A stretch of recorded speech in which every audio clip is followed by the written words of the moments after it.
Assalamualaikum warahmatullahi wabarakatuh. Selamat siang rekan-rekan pemirsa yang berada di Jawa Barat, khususnya di Kabupaten Garut. Saat ini di Kabupaten Garut sedang melaksanakan pilkades serentak di 217 desa. Salah satunya di Kecamatan Kadungora meliputi dari 11 desa. Di samping saya yang di sini ada Pak Camat, Pak Ahmad Mawardi, yang proaktif dan mendukung program digitalisasi desa sendiri. Dalam sistem pemantauannya di sini Pak Ahmad melakukan Zoom meetingnya.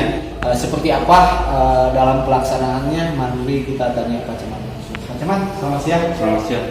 Gimana Pak sebuah inovasi dan inisiatif dari Pak Camat terkait masalah pemantauan kegiatan pilkades di Kecamatan Kadungora? Pada dasarnya yang pertama kita sudah direncanakan dari mulai perencanaan pelaksanaan pilkades serentak itu sendiri. Pertama, pilkades serentak hari ini itu lain dari sebelumnya karena diatur dengan peraturan Bupati khusus Perbup nomor 11 tahun 2021 karena pelaksanaan pilkades dalam masa pandemi. Dan untuk itu barangkali untuk mengurangi kontak, kemudian juga mengurangi kelelahan, termasuk juga kelebihan. Di samping ada beberapa part untuk bagian-bagian pembagian TPS dengan jumlah pemilih yang dibatasi, kemudian juga termasuk juga penambahan personil KPPSB itu sendiri. Panitia ini cukup besar, artinya kita butuh komunikasi, koordinasi yang baik. Maka dari itu, dari awal mulai pembentukan panitia kita sudah menyiapkan fasilitas untuk Zoom meeting, dan Zoom meeting ini sendiri kita berbayar, tidak mempergunakan fasilitas gratis, artinya kita unlimited untuk waktu, kemudian juga pesertanya juga itu dibatasi bisa sampai 500 sampai 600 partisipan, sehingga kita pakai ini untuk efisiensi dan efektivitas penggunaan waktu itu sendiri, serta mengurangi resiko kontak langsung dengan satu dengan yang lainnya. Terus Pak, untuk keikutan serta dalam pelaksanaan pemantauan melalui Zoom meeting itu di lapangan di TPS siapa saja Pak? Yang terjun di TPS kita mempergunakan relawan, artinya kita mengundang para baik saksi ataupun warga masyarakat, generasi muda yang paham IT, termasuk juga mereka. Awalnya kita ingin memanfaatkan program Sapa Warga, tapi karena memang kebanyakan para ketua RW, termasuk juga mungkin stakeholder yang ada di sana yang mempergunakan Sapa Warga itu, mereka juga sibuk dengan pekerjaannya sebagai KPPSD.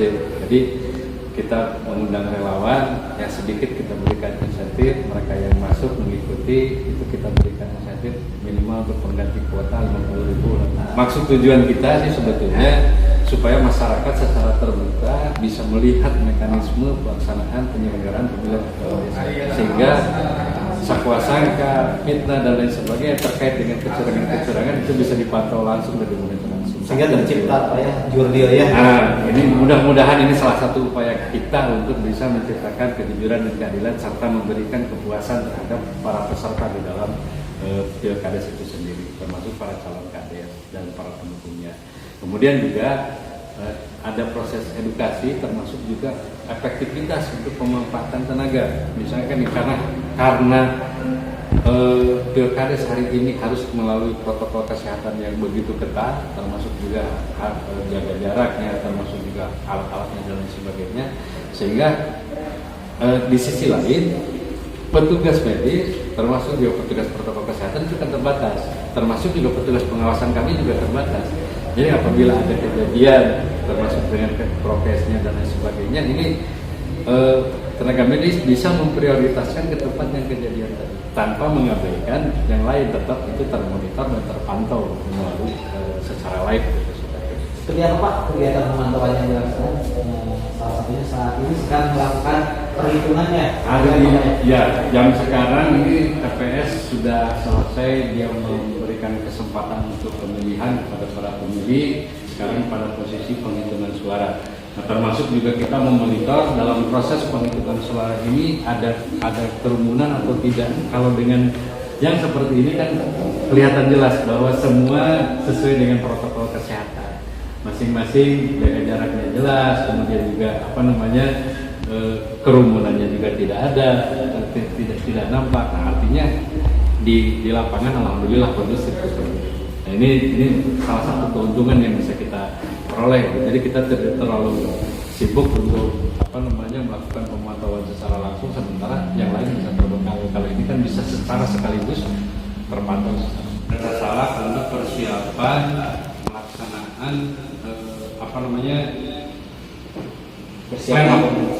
pleno. Nanti setelah penghitungan di TPS dan PPKD ini menyiapkan persiapan pleno. Jadi setelah perhitungan TPS dibawa ke desa dengan kehadiran yang memang sudah ditentukan, tidak boleh melebihi sesuai dengan protokol kesehatan.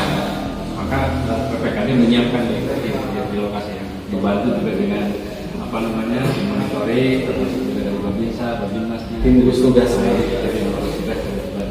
bagaimana menyiapkan protokol kesehatan. Jadi kita bisa memonitor langsung proses pelaksanaan pleno nanti seperti apa. Jadi dari mulai pencoblosan sampai pembukaan pemilihan sampai kepada perhitungan suara itu terpantau dengan yang pasti di sini. Ini sangat bagus sekali menurut saya, apalagi nanti untuk persiapan